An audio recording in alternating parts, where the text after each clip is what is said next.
So hello. Cyber security today really does feel like sailing into a storm. Every day, there are clouds on the horizon. You got waves coming at you.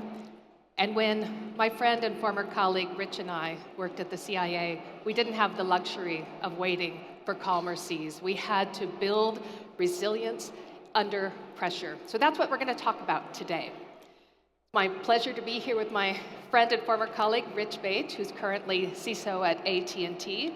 But one of his many former roles was as the CISO at the Central Intelligence Agency. So that gives you a unique perspective on threat. And this is going to be an unusual fireside chat because we're going to interview each other. And I get to start. So Rich, you came to the CIA from the private sector, where you'd previously served as CISO at 3 large organizations, large companies. I'm interested, what surprised you most when you came into that very special area of government? And did that change your approach when you returned to industry, where you're now at AT&T? Well, Jennifer, the funnest thing I remember when I joined was, you always look for those folk tales. And when I first got there, I had heard that there were new hires, and the new hires would show up, and then they'd walk in the building with their cell phones, which obviously is not permitted. Not allowed at CIA. Right. And when they were stopped and they were told that they couldn't, they quit. So I'm not sure what organization they thought they were actually joining. So it was that was one of the most surprising things that I recall my time there. But as far as the transition, to corporate America, at the end of the day, the job as a CISO, irregardless of organizations, it's about understanding the organization and its culture. And one of the most important things you do is risk management. And one of those risk management functions is understanding your IT inventory and being able to figure out how to deliver the cybersecurity protocols and controls to it. So ironically, when I went back out to corporate America and they would tell me, well, you don't understand, we have a very, very unique environment. And my response was, well, if I can figure out how to secure a rock in the middle of the desert, I don't think your environment is very, very unique. Great point. Well, now it's my turn to get back to you, Jennifer, on the question.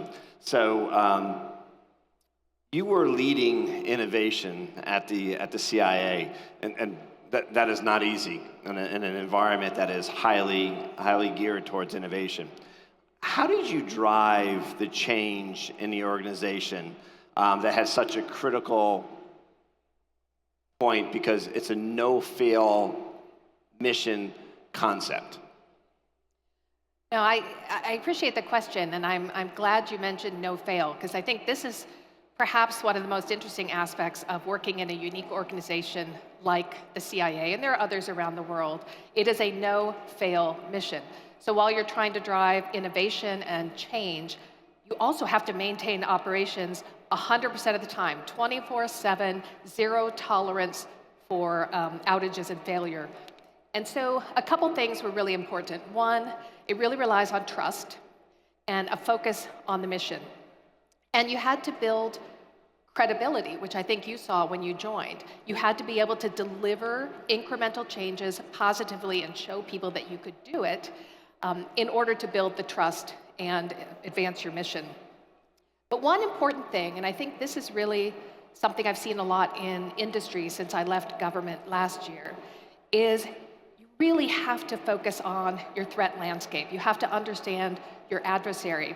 And so in cybersecurity, and I oversaw big IT and data and AI and these other areas, was very similar. People needed to understand what adversaries were out there trying to do to us, because that drives your sense of purpose, your sense of urgency, your sense of commitment. And so for me, it was really a matter of translating that adversarial perspective to the workforce, explaining what we were trying to accomplish and why it was so important, and building trust along the way. And I think those were, I would say, the key messages to really effectively driving change in a large, globally deployed organization. And that change is always so critical because they say there's continuous change and non-continuous change. You either rip the Band-Aid off or you try to walk people kind of down the path. And in our situation, it was both, right? Yeah. Because you had big change, which was, as they say, rip the Band-Aid off. But the landscape is so dynamic. It is change every single day. You couldn't stop. It was never a change program and then you were finished. It had to be constant adaptation. And that's hard for a workforce. Yeah. So now I get to ask you. So we talked a lot about this when you were at the CIA, when we were both there. Cyber defense is not only about protecting systems. It's about delivering success for your organization, for your mission in that case. So how did you go about trying to reframe cybersecurity from, let's say, a more traditional approach to something that was all about driving success for the broader organization? You know, ironically, you know, the mission is the most critical point, right, to that question. And then oftentimes, you know, when serving in the military and at the agency, we always say mission first.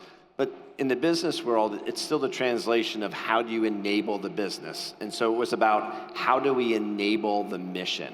And in order to enable that mission, drive that organizational and that cultural change, a big part of that is also understanding the mission and putting yourself in their perspective of what do they need.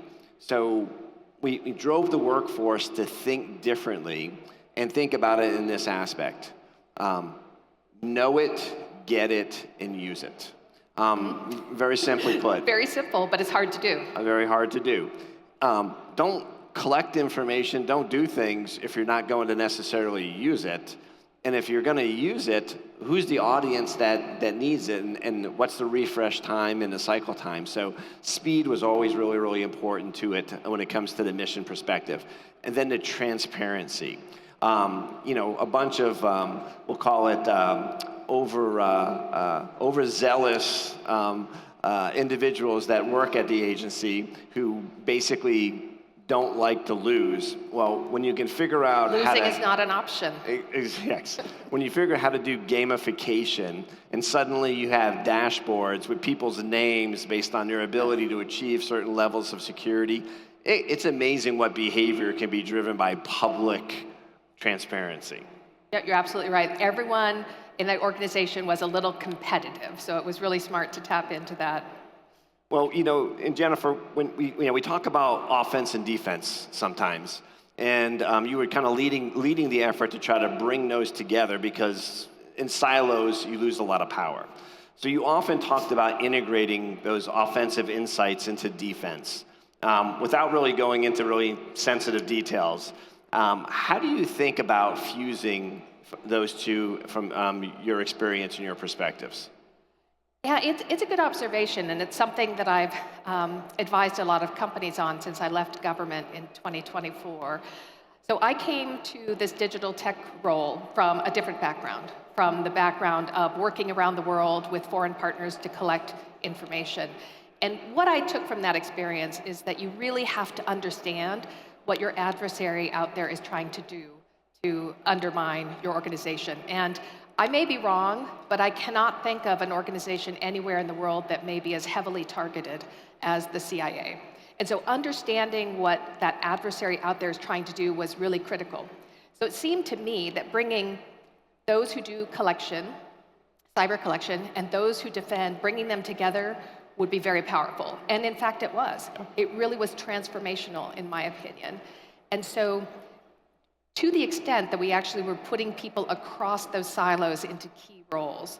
The CISO before you, for example, headed up cyber operations in the past, and our head of cyber operations today is a big IT cybersecurity guy. I thought that added tremendous value. So we saw better collaboration, and it went beyond, let's say, classic blue teams or red teams, and it formed, as we used to euphemistically call it, sort of a purple team, right? Is a very different perspective. And I think what it represented as well was the cultural shift that we were trying to drive. A clearer focus on mission, deeper sense of purpose, a sense of urgency, all of that was really something that came about by bringing those teams together and encouraging deeper collaboration. Yeah, I think the collaboration is a key point. I remember when we were taking people that did offense and made them actually play a defensive role, and defense play an offensive role. Like you said, what you can learn in that experience is just tremendous. It's eye-opening, right? So we touched on this right at the beginning, but we each, in our own way, were leading teams where failure was simply never an option. We only had one choice, and that was to succeed. So were there lessons about leadership under pressure that you think organizations can carry into their own cyber mission, to their own, to use our metaphor, cyber storms today? Well, again, I think cyberstorm is just a great overlay for our discussion. Because when you choose to be a cyber defender, you choose to operate in the storm. Every day? The idea that you're having a quiet day is a good day is a misnomer, because that just means you may not know what's going on in your environment.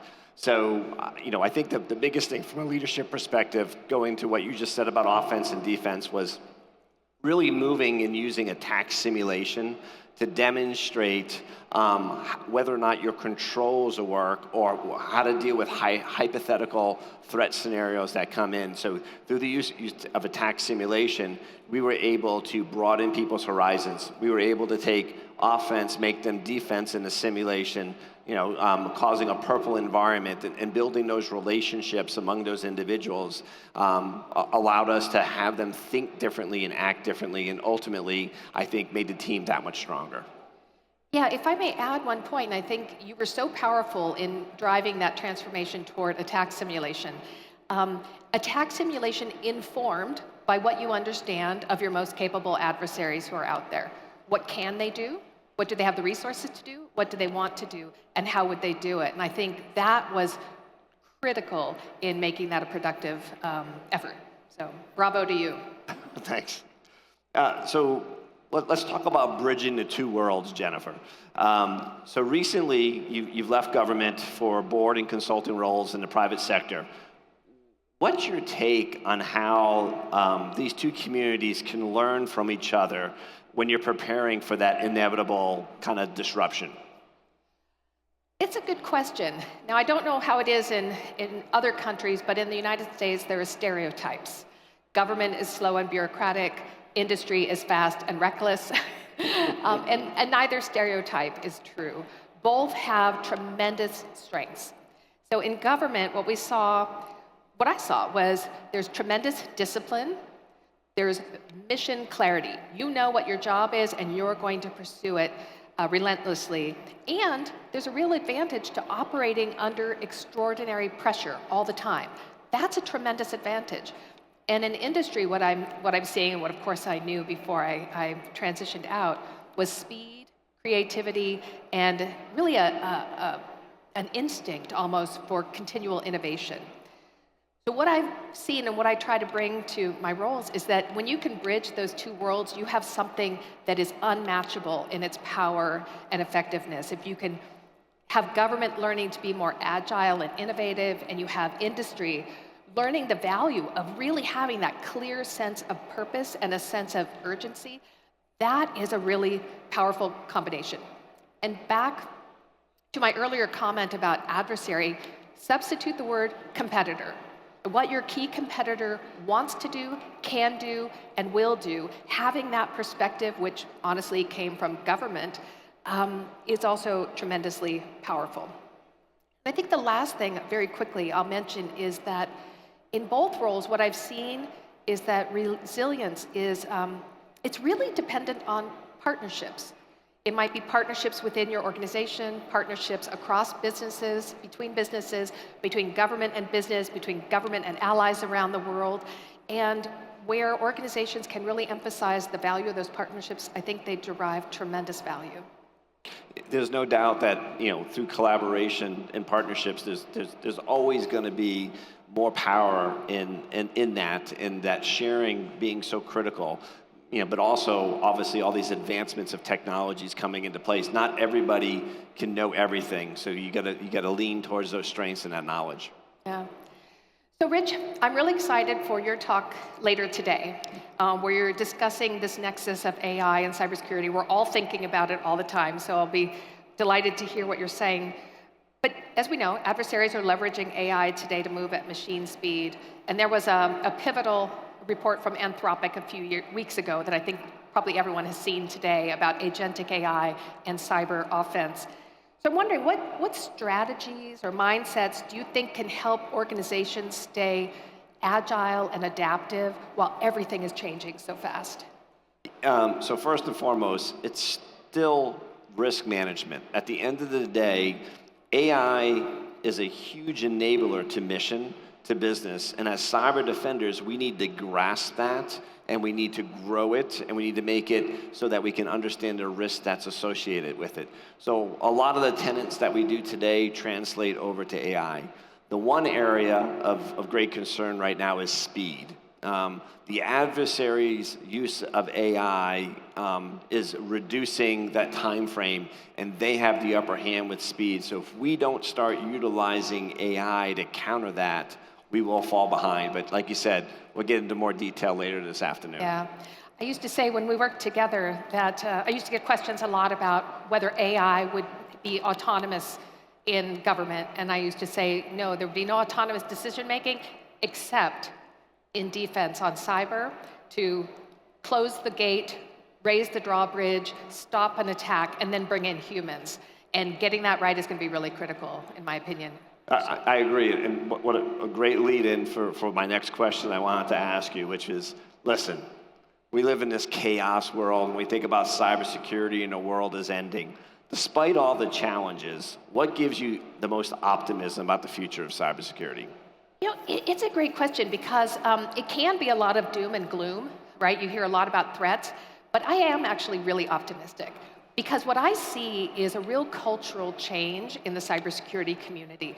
There was a time, not that long ago, when this was considered a back office function, somewhere hidden away in an organization, just a cost center and not much else. But now, it doesn't matter if you're a company, a government, some other institution, cybersecurity is critical to everything you do, and it's now becoming a board level priority, a leadership priority. People are understanding that you have to bring that in at the beginning. And I think that's really exciting because it's driving this cultural shift where defenders are now seeing themselves as driving mission outcomes and success. And I think that's exciting. And when you add in AI and what's possible for defenders, I think it's a really dynamic time. And one, if I were much younger, I'd be excited about embarking on a career in cybersecurity. And then the last thing I'll say, because it's connected, is I'm starting to see collaboration being the default rather than isolation, which is kind of how things were organized in the past. So we're going to wrap up here in a sec. And I keep coming back to this image of a storm. And the truth is, none of us can stop the weather. We can't affect it no matter how we try. And none of us can stop the cyber threats that are coming at us each day. But what we can do, maybe to overuse the metaphor, is build stronger ships. We can train resilient crews and navigate with purpose. And with that in mind, Rich, is there a final piece of advice that you would give to any organization here today who is trying to outrun their own storm in this crazy dynamic environment? Well, again, Jennifer, first off, again, thank you for the opportunity to share the stage with you. But I think storm is really critical. So my closing words for storm will be aligned to, we talked about AI and the risk of speed. And when I think about quantum, I think about power. So here's my drop the mic statement for everybody. Imagine the storm that will develop when AI and quantum get married.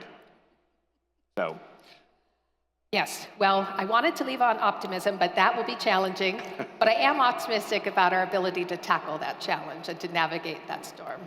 Great. So thank you so much, Rich. It's such a pleasure. pleasure. Appreciate it. And thank you all for your time today.